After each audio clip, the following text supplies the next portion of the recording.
नमस्कार दोस्तों। आज के वीडियो में हम बात करेंगे कि किस प्रकार अपनी सेल्फ हीलिंग कैपेसिटी, हमारे शरीर के अंदर एक क्षमता है कि हम अपने रोगों को स्वयं ठीक कर सकते हैं।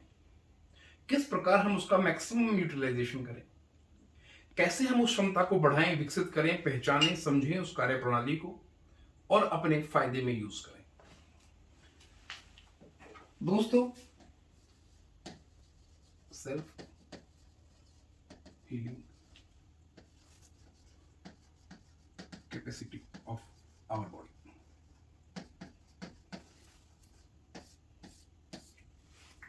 आप सभी जानते हैं कि हमारे शरीर के पास एक इम्यूनिटी पावर होती है।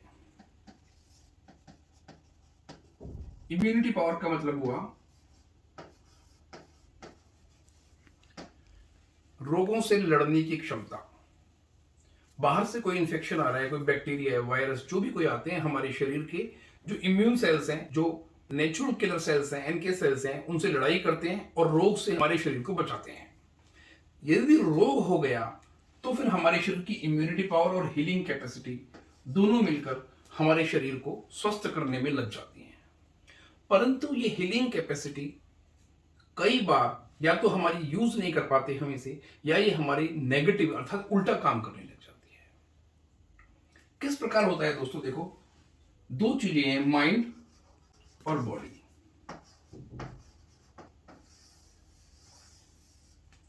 हमारा मन और शरीर, mind and body are parts of same system. ये एक बड़ी फेमस सेइंग है।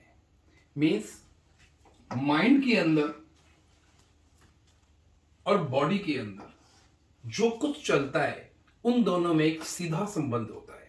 जिस समय हमारे मन की सोच, हमारे मन की हेल्थ अर्थात हमारी मनोदशा स्वस्थ होती है, तो हमारे शरीर की दशा अर्थात हमारी फिजिकल हेल्थ भी स्वस्थ होती है।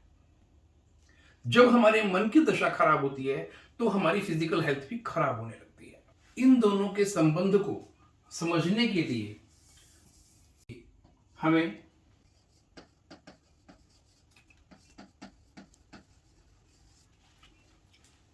जब भी हम किसी खास मनोदशा से गुजर रहे हैं, हम शांत हैं, स्वस्थ महसूस कर रहे हैं, अपने आप को सेफ महसूस कर रहे हैं, बीइंग लव्ड फील कर रहे हैं, तो समझो एक पॉजिटिव मनोदशा से गुजर रहे हैं। हमारे अंदर कोई गिल्ट की फीलिंग आ गई है, हमारे अंदर कोई विक्टिम फीलिंग आ गई कि कोई हमारा फायदा उठा रहा है, इस तरह की फीलिंग आ रही है और हम परेशान हो रहे हैं, तो हम बोलेंगे कि हम एक नकारात्मक मनोदशा से गुजर रहे हैं।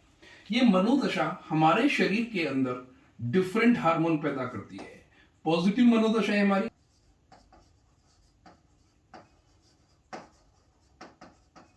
या नेगेटिव स्टेट ऑफ माइंड है।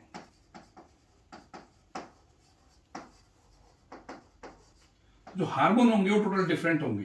पॉजिटिव स्टेट ऑफ माइंड में हमारे जो हार्मोन्स निकालेगा हमारा एंडोक्राइन सिस्टम, वो होंगे like dopamine, oxytocin, serotonin, endorphins. और नेगेटिव मनोदशा के केस में जो हार्मोन्स निकलेंगे वो होंगे जैसे कि कोर्टिसोल, एड्रेनलिन, और भी बहुत सारे नेगेटिव हार्मोन्स हैं, बट मैं और पॉजिटिव हार्मोन्स भी हैं, लेकिन मैंने कुछ खास जो फेमस हैं उनको लिया है। ये पॉजिटिव हार्मोन जब निकलते हैं तो हमारी बॉडी सेल्स को एक मैसेज जाता है और उनका जो बिहेवियर होता है वो नॉर्मल बिहेवियर होता है। हमारी बॉडी सेल्स फिर जो प्रोटीन बनाते हैं, जैसे our body makes more than 10,000 proteins every moment to keep the functions of the body going on. जैसे हमारे बालों के लिए बालों की सेल्स अलग प्रोटीन बनाती हैं, हार्ट में अलग प्रोटीन बनता है, दांतों की सेफ्टी के लिए अलग प्रोटीन बनते हैं, बोन्स में अलग प्रोटीन बनता है, तो नॉर्मल प्रोटीन बनता है जिससे हम हैप्पी और हेल्दी फील करते हैं। बट यदि कोर्टिसोल और एड्रेनलिन जाते हैं तो तुरंत हमारी बॉडी सेल्स को जो मैसेज जाता है वो गलत जाता है, और हमारी बॉडी के जो सिस्टम्स हैं, जिसे मैं बात करता हूं फॉर एग्जांपल, कि जब भी हम गुस्से में, परेशानी में, घबराहट में, चिंता में होते हैं, तो रेस्पिरेटरी सिस्टम, हमारी सांस ऊपर नीचे हो जाती है, अर्थात या तो बहुत तेज चलने लगती है या बहुत धीमी, एकदम से उखड़ी हुई हो जाती है। हमारा डाइजेस्टिव सिस्टम, हमें ऐसा लगता है कि हमें उल्टी आ रही है, डाइजेस्टिव सिस्टम लोगों का खराब हो जाता है जब वो चिंता में होते हैं या बहुत घबराहट में होते हैं। ये दो सिस्टम ऐसे हैं जो सबसे पहले हमें हमारे ऊपर इफेक्ट डालते हैं, इंपैक्ट डालते हैं। हमारी हार्ट रेट चेंज होने लगती है, मीन्स हार्ट पे इंपैक्ट आने लगता है। और बहुत सारे इंपैक्ट बॉडी के अंदर ऐसे भी होते हैं जिन्हें कई बार हम महसूस कर पाते हैं, कई बार हम महसूस नहीं कर पाते हैं। मीन्स बॉडी के सारे सेल्स को एक अलग तरीके का मैसेज आने लगता है। केवल नैनोग्राम्स में ये हार्मोन रिलीज होते हैं। ग्राम से छोटा milligram, microgram, then nanogram. Point is this कि हमें पता लग गया कि हमारी माइंड और बॉडी आपस में कोरिलेटेड है, और माइंड के अंदर कोई भी गलत इमोशन उठने से बॉडी की हेल्थ खराब होने लगती है। यदि ये चीज नेगेटिवली ट्रू है तो पॉजिटिवली भी ट्रू है। मींस माइंड के शांत रहने से, हम माइंड में स्वस्थ फील करें तो हमारी बॉडी भी स्वस्थ रहेगी। इसके लिए मैं आपको एक चीज और बताता हूं। अपने ड्रग इंडस्ट्री के अंदर एक वर्ड सुना होगा, प्लेसिबो।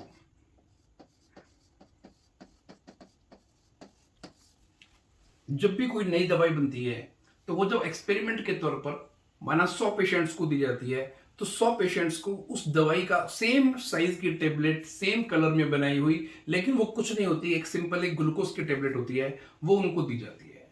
और उन पेशेंट्स को बताया जाता है कि उनको एक्चुअल वाली दवा दी जा रही है। और देखने में फिर ऐसा आता है 60% से लेकर 90% तक जिन पेशेंट्स को केवल ग्लूकोज टेबलेट दी जाती है और बताया जाता है कि आपको उस दवाई को, इस बीमारी को ठीक करने वाली दवा दी जा रही है, उन पेशेंट्स को भी पॉजिटिव इंपैक्ट, पॉजिटिव असर देखने को मिलते हैं, जैसे कि उन पेशेंट्स को देखने के लिए मिलते हैं जिनको एक्चुअल दवा दी जाती है।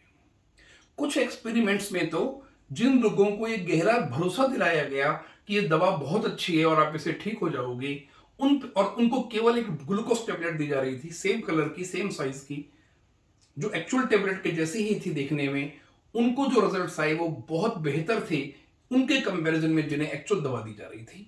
पर उनको कुछ खास नॉलेज नहीं दी जा रही थी कि नई दवा आई है और ये बहुत अच्छी है, ऐसा उनको नहीं बताया जा रहा था। इट मीन्स हमारे माइंड की पावर थी, उसको जब ये पता लगा कि ऐसा कोई टूल उसे मिल गया है, हमें मिल गया है उस इंसान को, कि मुझे एक ऐसी दवा मिल गई है जो मुझे बिल्कुल ठीक कर देगी, और उसके मन में एक भरोसा जनरेट हुआ कि मैं अब ठीक हो जाऊंगा।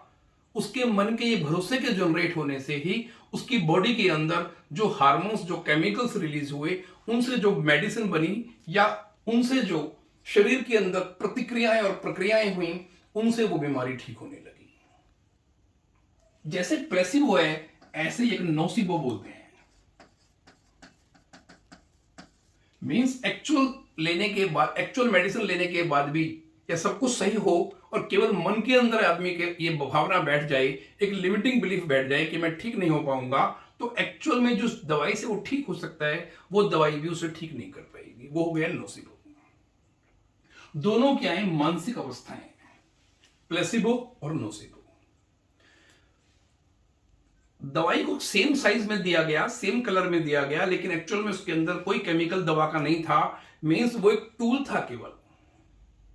एक आदमी यही सोचने लग जाए कि मैं अपने अंदर अच्छा सोचने लग जाऊं कि मैं ठीक हो जाऊंगा, एक आदमी अपने अंदर केवल ये सोचने लग जाए कि मैंने रेस्पिरेशन, अपना रेस्पिरेट जो सांस लेने की प्रक्रिया है वो अपनी, मैंने गहरे सांस लेने शुरू कर दिए हैं, मैंने योग अभ्यास और मेडिटेशन शुरू कर दिया है और अब मैं अब ठीक हो जाऊंगा, तो यानी कि केवल उसी टूल के सहारे भी वो आदमी प्लेसिबो इफेक्ट को यूज करते हुए ठीक हो जाएगा।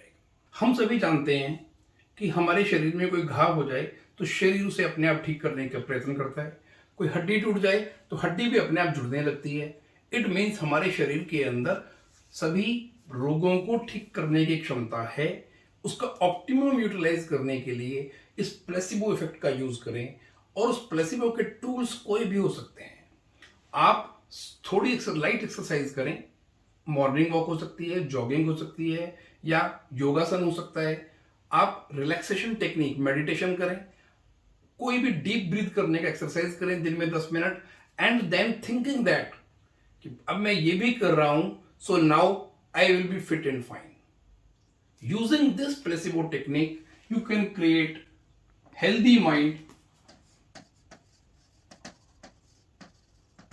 and healthy mind will lead to healthy body.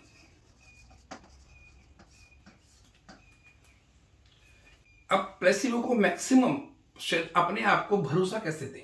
शुरू में जब आप सोचें कि I will be fit and fine because मैं कोई रिलैक्सेशन टेक्निक कर रहा हूं, भगवान ने मुझे क्षमता दी है, वो मेरे शरीर को ठीक रखेगी, और माना अंदर से उसका एक काउंटर आता है कि बट मैं ठीक तो नहीं रह पा रहा हूं, तो देन आप अपने आप को कहना शुरू करें कि day by day I am improving. ठीक हो गया हूं, यदि आपका शरीर नहीं मानता है तो मैं ठीक हो रहा हूं को मानने लगता है, और धीरे धीरे वो ये भी मानने लगेगा कि मैं ठीक हूं और मैं ठीक हो जाऊंगा और मैं ठीक हूं। जैसे जैसे आपका मन इस बात को मानने लगेगा तो आपका शरीर ऑटोमेटिक उस डायरेक्शन में जाने लगेगा। ये प्लेसिबो का इफेक्ट बेनिफिट आपको मिलने लगेगा। उसके लिए आप विजुअलाइजेशन भी करें। विजुअलाइजेशन के अंदर आप अपनी प्रेजेंट अवस्था को ध्यान में रखते हुए और किस अवस्था को आप चाहते हैं उस अवस्था को विजुअलाइज करें, उसके बारे में सोचें। दिन में जैसे आपको डॉक्टर मेडिसिन देता है 3 या 4 बार खानी है, ऐसे 3 या 4 बार 2 मिनट से 5 मिनट का छोटा सा विजुअलाइजेशन खुद ही करें। आंखें बंद कर शांत आराम से बैठ जाएं, और उसके बाद जो आप चाहते हो कि ठीक होने के बाद ये शरीर का और मन का पैकेज क्या होगा, आप कैसा सोच रहे होंगे, कैसा महसूस कर रहे होंगे, किस प्रकार चल रहे होंगे, किस प्रकार बातें कर रहे होंगे, आपका डॉक्टर क्या बोल रहा होगा, और जब आप स्वस्थ हो जाएंगे तो कैसे फील कर रहे होंगे। इस विजुअलाइजेशन को डेली बढ़ाते रहें। आप साल दर साल स्वस्थ रहें, हैप्पी रहें। इसी आशा के साथ, इसी मनोकामना के साथ मैं विदा लेता हूं। धन्यवाद।